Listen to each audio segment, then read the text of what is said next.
You've buried over 300 people. You know exactly how long a body takes to burn. You know the smell. You know the weight. You know how to fold a death certificate so the family doesn't see the cause before they're ready. You are the most invisible person in any room. And that specific invisibility in Ad E is exactly why they came for you. This is your life as a cartel cleaner. And it started with a phone call you almost didn't answer. Your name doesn't matter. What matters is what you do. You wake up at 5:47 a.m. every day. Not because of an alarm, because your father woke up at 5:47 a.m. every day and you inherited everything from him. The job, the schedule, the smell that never fully washes out of your jacket. Resting Haven Funeral Services, established 1987, currently owned by nobody interesting. Your father ran it for 22 years before his heart gave out, which, given the job, felt like a professional courtesy from the universe. You were 26 when you took over. You're 31 now. Nothing has changed. You prepare bodies, you manage cremations, you coordinate with grieving families who look through you like you're part of the furniture. You are not the doctor who tried to save their person. You are not the priest who speaks at the service. You are the man who handles what's left after everyone stops pretending. The pay is modest, the hours are long. The conversation topics at dinner parties are deeply limited. But it's yours. It was your father's. That means something. At least it meant something before the crash. It's a Tuesday afternoon in October. You're driving back from a supply run, embalming fluid, body bags, documentation forms, normal Tuesday stuff. The light is yellow. You make a judgment call. The other driver makes a different judgment call from the opposite direction. The intersection disagrees with both of you. Nobody dies, which is almost worse because dead people don't sue. The other car is a 2023 Mercedes, leased, fully loaded. The driver is unhurt, unsympathetic, and has a lawyer's number memorized. By Friday, you have a number in front of you that doesn't belong in your life. $14,300. Their car, your fault. Their lawyer said so. Your car, a 2009 Honda that now looks like it had an opinion about a wall, needs another $4,000 to be roadworthy. Your insurance covers almost enough to make the situation feel insulting. You have $1,100 in savings. You have a funeral home that barely breaks even. You have a father who isn't here to tell you what to do. And you have 30 days to figure it out before the lawyers start filing. You sit in your office, which smells like cedar and formaldehyde, and you do the math 7 different ways. The math doesn't care how many times you do it. The answer stays the same. You are completely, quietly, professionally broke. His name is Cho. You've seen him twice before, both times at the funeral home, both times paying in cash for services that didn't ask too many questions. He was polite, tipped well, never stayed longer than necessary. He calls on a Thursday night at 11 p.m. You almost don't answer. You're exhausted, you're stressed, and nothing good has ever started with a phone call at 11 p.m. You answer anyway. He doesn't waste time. He has a situation, a friend of a friend, someone who, and here Cho chooses his words the way a careful man chooses his steps, won't be missed. A bad man, he says. The kind of man whose absence makes the world a quieter, safer place. No family waiting. No one filing a report. Cho just needs someone who knows how to handle what's left. Discreetly, professionally, I with a specific kind of experience that only comes from running a cremation facility for 5 years. And then he says a number. $15,000. Cash. One night. You sit with the phone against your ear and you hear your own breathing. You think about your father. You think about the Mercedes. You think about $1,100 against $14,300. And you think, just for a second, just to see what it feels like, about saying yes. That second is all it takes. Tell me more, you say, and the life you knew quietly closes the door behind you. You tell yourself 3 things on the drive over. 1, this is a one-time thing. 2, The man is already dead. You're not killing anyone. 3. Cho said he was a bad man. Nobody is looking for him. You say these things the way you'd read instructions on a label. Flat, mechanical. You are a professional. This is just a different kind of work.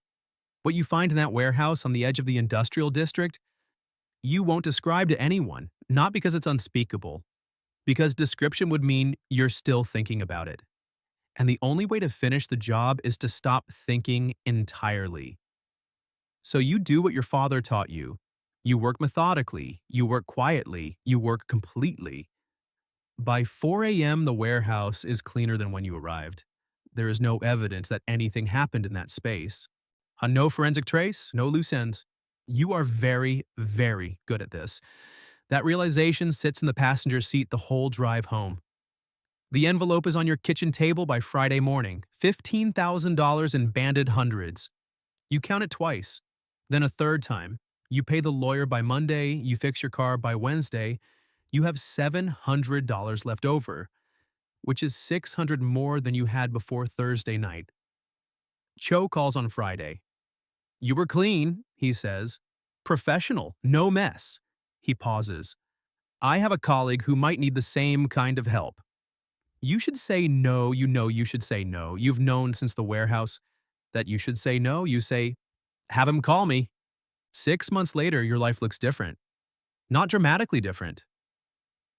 That's the thing about this kind of money. It's smart money. It doesn't show up in a Ferrari. It shows up in a new roof on the funeral home, in paid-off equipment, in a suit that actually fits, in never checking your account before buying groceries. You're still running Resting Haven, still processing legitimate death certificates, still folding notification letters for grieving families.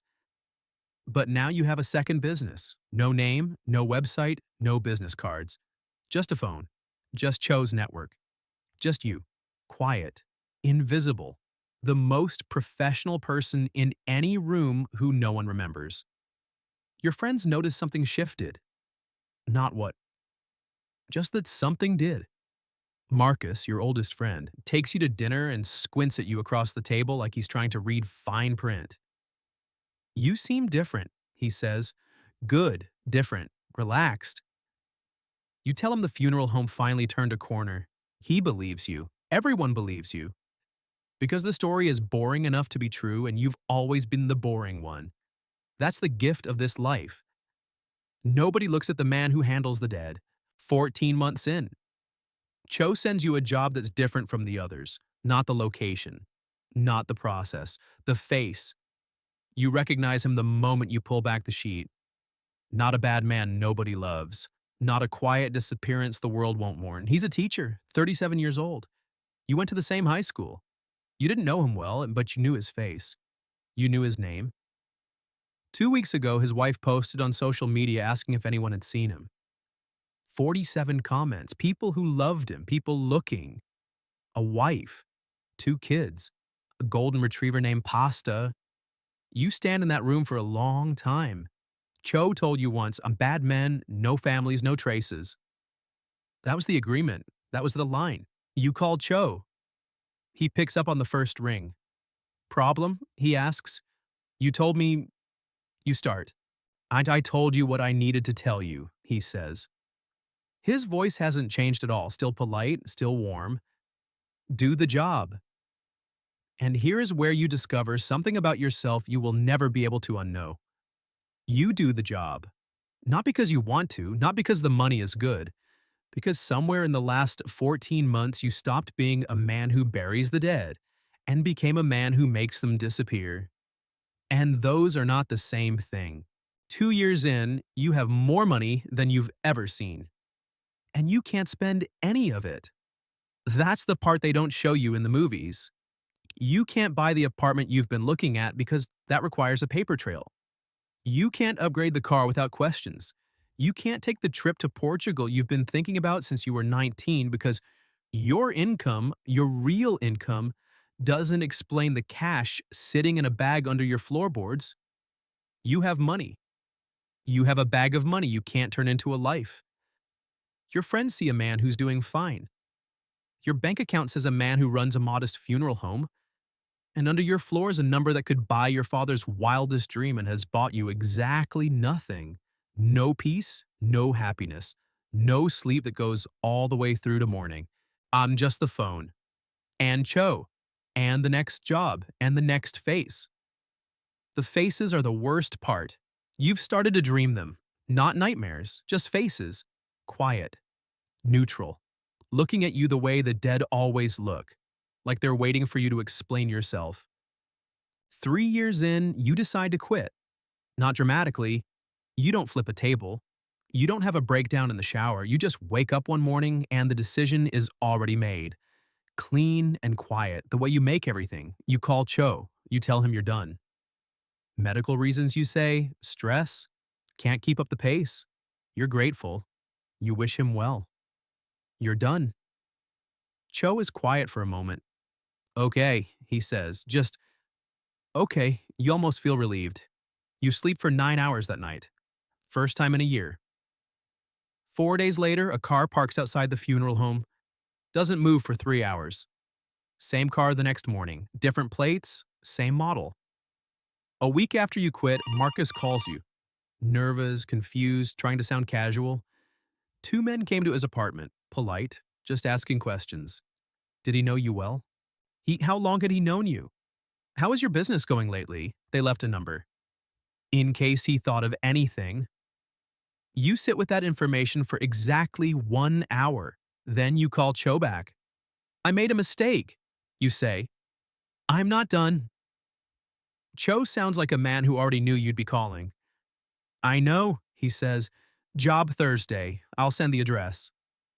And just like that, the door you thought you opened was never a door at all. It was a wall painted to look like one. Here is the thing about doing something terrible enough times. You stop feeling it. Not all at once. Not with a single job that breaks something inside you. It's slower than that. It's Tuesday after Tuesday. Face after face. Drive after drive home at 4 a.m. with clean hands and a quiet mind. And one morning, you don't know exactly when, you realize you slept fine.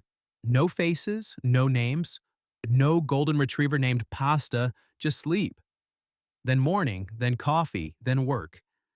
You look at yourself in the mirror and you try to feel what you felt that first night in the warehouse. The shaking hands, the nausea, the voice in your head that kept saying, this isn't you, this isn't you, this isn't you. You try to find that voice. It's gone. And the silence where it used to be, that's not peace. That's not strength. That's not even numbness. That's what it feels like when the part of you that was still your father's son quietly packed its things and left without saying goodbye. Your friends still see you. Marcus still calls. The funeral home still runs. Families still trust you with their worst days. And you stand in front of them, calm, professional, invisible, and you feel nothing that you're supposed to feel. And everything you were never supposed to. This is what trapped looks like from the inside. Not chains, not a locked room. Just a version of yourself you built so carefully, so efficiently, so completely that there's no one left to want to leave. You still wake up at 5:47 a.m. Not because of an alarm, because your father woke up at 5:47 a.m. and you inherited everything from him. The job, the schedule, the smell that never fully washes out. Resting Haven Funeral Services is doing well. New equipment, fresh paint, a small staff now, 2 part-time assistants who think you're quiet but kind. Under the floorboards, enough to disappear forever if disappearing were an option. It isn't. You learned that the hard way, and the learning cost you more than the Mercedes ever did. Here's what nobody tells you about becoming someone like you. It doesn't start with ambition. It doesn't start with greed. It starts with a car crash and a phone call at 11 p.m. and a number that solves exactly one problem and quietly creates every other one. It starts with a story Cho told you about a bad man nobody loved. You believed him once, you don't anymore. But the jobs still come, and you still answer. Because the alternative isn't retirement, the alternative is becoming the job yourself.